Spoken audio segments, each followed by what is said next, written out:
So, with episode 7 a few months away, what better time than now to go back to the last time we had Star Wars on screen, and, well, possibly the film series that spurned what we think of today as film discussion and debate on the internet. Now, bear in mind, this is not going to be either a full-blown rant bitch fest like so many other discussions and reviews of the prequels, nor will this be a blind endorsement of them. There are positives, there are negatives here. For my money, the prequels are perfectly watchable, run-of-the-mill sci-fi actioners. They're nothing spectacular, but they have their moments and they have their strengths to them. For the most part, as you would expect from a production by Lucas, the production values are quite strong. The CGI, for the most part, has held up fairly well, though Part 1 definitely is showing its age with some really bland textures, especially during the big final Naboo battle scene, where the tanks look kinda rubbish, honestly. They look a little PS2-y. John Williams' score is as good as it's ever been. There's some really great music in this particular series, such as Duel of the Fates, which arguably has become just as iconic as the actual Star Wars theme. And of course, for the most part, the action is great and arguably better than the originals. The lightsaber battles feel a lot more choreographed, there's a lot more intensity to them, and you get the feeling that these are really experienced warriors with unique abilities, whereas in the original films, they could feel kinda just like regular sword fights you could see in just about any other film, and the Force didn't play as big a part in them. However, where I think the films, all three of them, fell short, is something that I talked about when I I discussed on this show, Tim Burton's Planet of the Apes. There I mentioned that the problem with Apes was that it tried to take what was cerebral sci-fi that was also social satire and then try and dumb it down into this big popcorn action movie. The prequels are almost sort of the opposite. They want to be the same kind of classic science fiction, serial fun, but it also feels like Lucas is trying to do a lot more to legitimize them by bringing in all these political elements. The first film, Phantom Menace, is drenched in a lot of stuff. The Senate, the trade agreements, the federations, the votes of no confidence, and all that jazz. And on the one hand, to play devil's advocate, you could kind of see why Lucas had to do this. He had to set up where the Republic was before it became the Empire, and what all the machinations were in order for Palpatine's scheme to make sense. But the problem is that the way he went about it was he just dumped them in there. He didn't try to consider the fact that in the original trilogy, though there were political undertones, they were for the most part kept in the background, and you only got a couple of brief mentions of them. They were very much like classic serial politics. They were there just to establish the situation very quickly and then get onto the stuff that we came there for.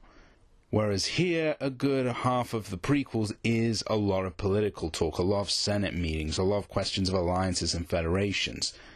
And understandably, that turned a lot of people off.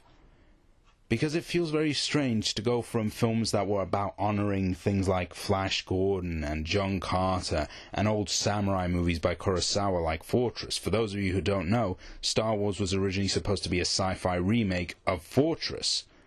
It's weird going from all that love of old mythology and old B science fiction, to then this more political, straight-faced, almost po-faced action. It almost becomes, in a sense, like a political thriller instead of a nod to all these old adventure stories.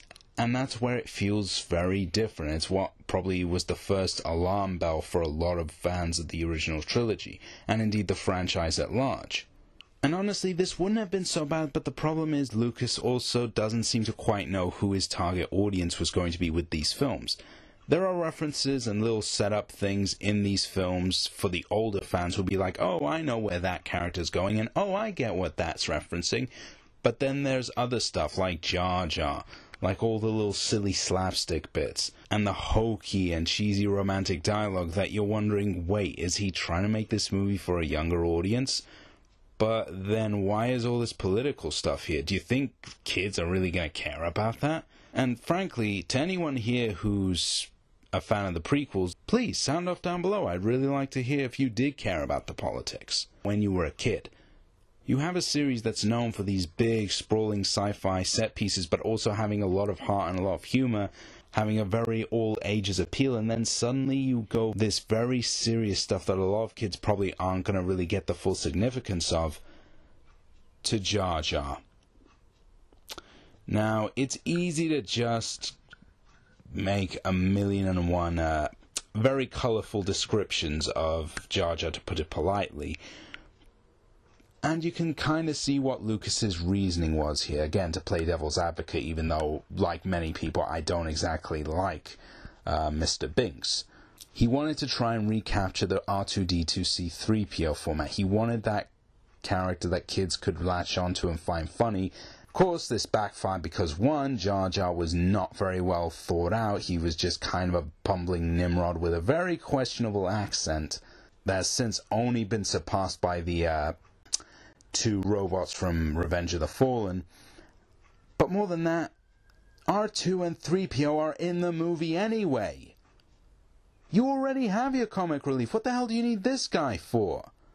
Sure, 3PO may not have that big of a role, but R2 does get his share of stuff here, so it just feels kind of perfunctory. Oh, that's right, he's there to basically allow Palpatine to gain the power he needs in Episode 2.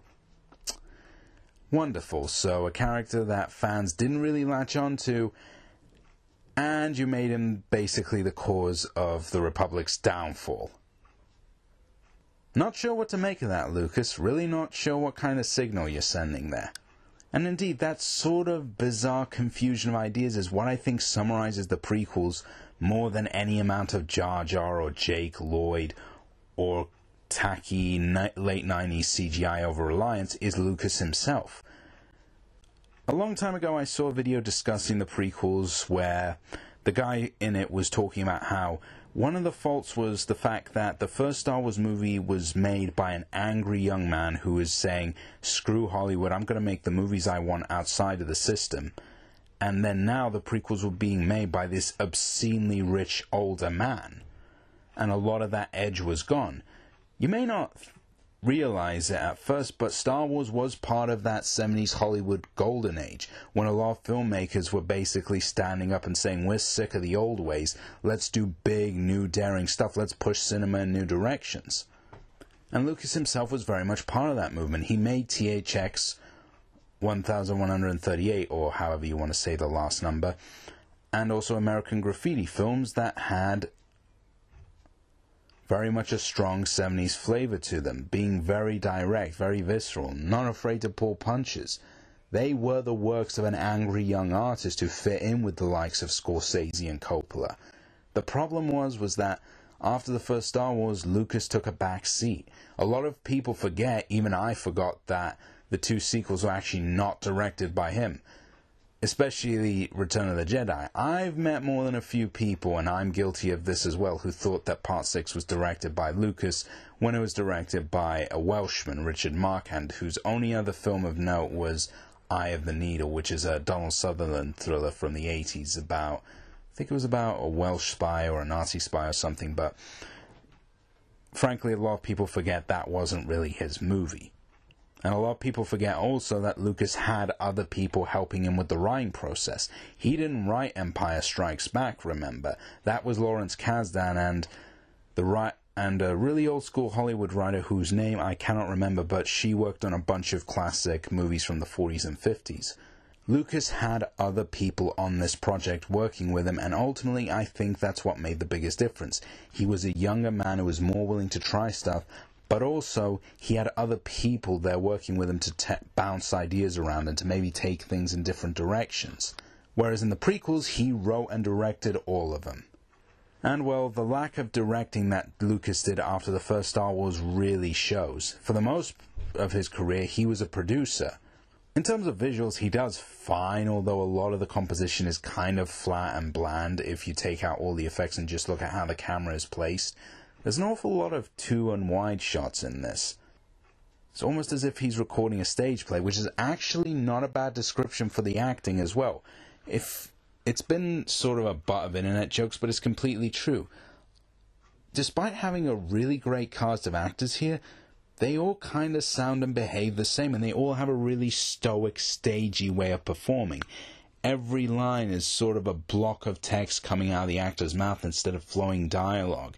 Everything feels very staged. You feel like these are actors hitting their mark and not really fully believable characters.